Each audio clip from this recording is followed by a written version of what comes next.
This is the IMDb show presented by our friends at Microsoft Surface. Thomas Middleditch, welcome to the show. Hello, thank you for having me. You are in Godzilla King of the Monsters. Big movie coming out, can't wait for this. Huge budget, right? Estimated around like $200 million. Is it the moment you walk on, it's a whole different ballgame? There's one scene where we're running around in the Arctic, and we're trying to rescue everybody, and we're on this big sound stage, and they got sound and smoke and all that kind of stuff. That felt very much like, oh, I'm in a big movie. Consider us very intimidated. As an actor, what was the first indication you got that this was a big bucks film? They had string cheese, craft services, and that's always a luxury. And it never ended. I mean, I could have like 2, 3 a day. Just forever? Yeah, they would always replenish them. So what is enough? Like, at what point did they be like, hey, Middleditch, enough with the craft That's service? the crazy thing. It's like, they never told me to stop.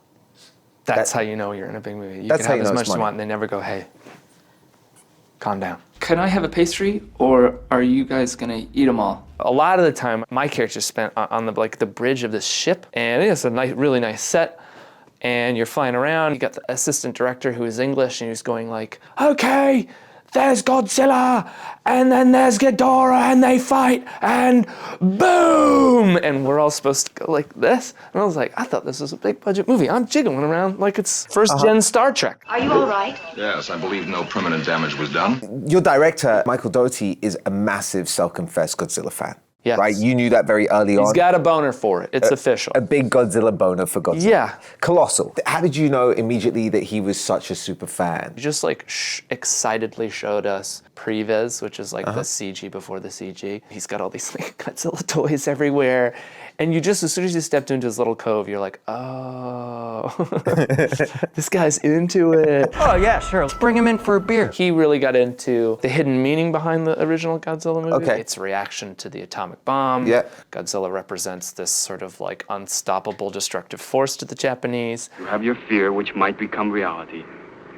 And you have Godzilla, which is reality. In this movie, our sort of representation is climate change. And I'm like a big tree-hugging hippie from British Columbia. The Earth unleashed a fever to fight this infection. You guys started Silicon Valley, what, 5 amazing years ago? Yeah, I tell you, maybe 6. Maybe 6. It still stays as funny now as it was when it first started. Oh, thanks. What's one thing that stayed the same throughout, and what has been the biggest change?